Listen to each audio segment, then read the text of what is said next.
everyone, my name is Andreas Nursai Utama. I am the second presenter today. I'm going to continue what my friend Mala has presented about languages in contact. This time I focus on the second topic, which is multilingual discourse. Okay, in most multilingual settings, there are no strict or explicit guidelines for what language to speak. People must select a particular code whenever they choose to speak, and they may also decide to switch from that code to another or to mix codes even within sometimes very short utterances. Take, for instance, the following example of English-German multilingual discourse between two preteen girls. E, you nibble on your finger. 8. You chew on your finger or nail. No, I don't. This one is broke off. Click. Gross. Until recently, the most common term used in sociolinguistics to refer to this phenomenon was code switching.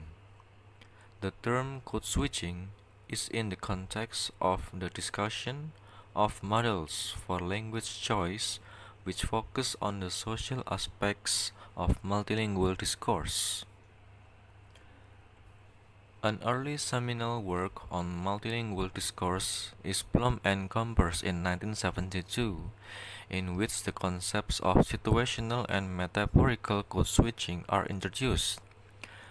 Situational code switching occurs when the languages used change according to the situations in which the speakers find themselves.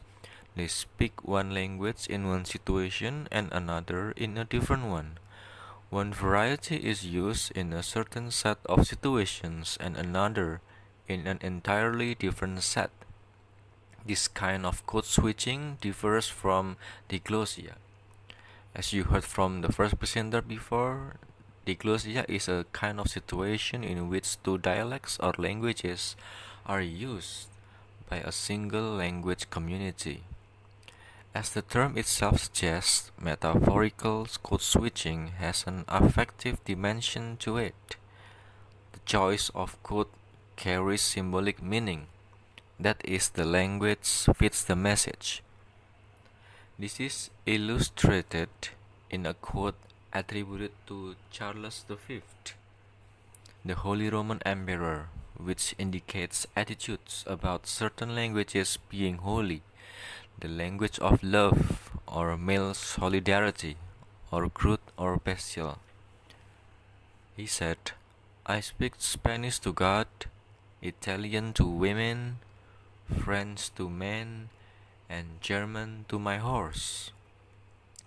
Charles V was suggesting that a particular language was best suited to particular use, which are Spanish as the language of religion, and Italian as the language of love, French as the language of diplomacy and of many royal courts, and German as the language of empire, of which the horse represented strength and conquest.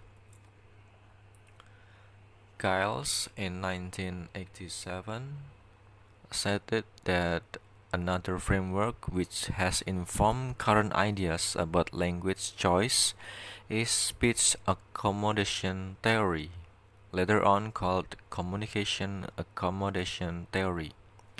Speakers sometimes try to accommodate to the expectations that others have of them when they speak, and they may do this consciously and deliberately or be quite unaware of what they are doing.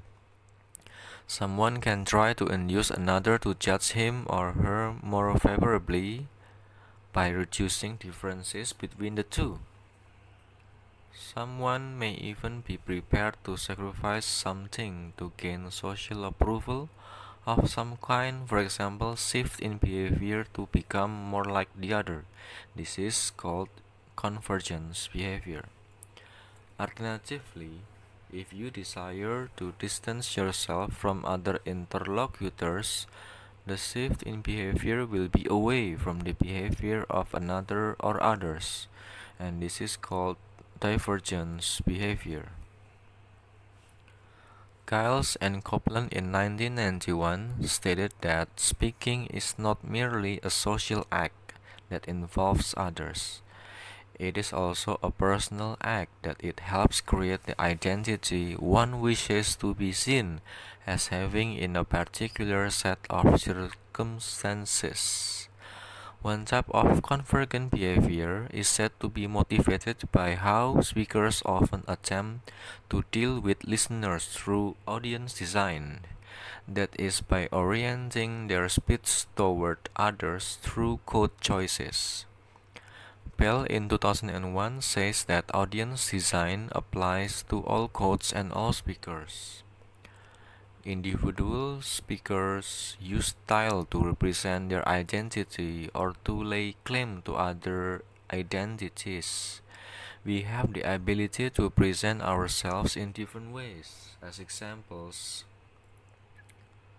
a politician will carefully package a political speech to affect and influence the intended audience.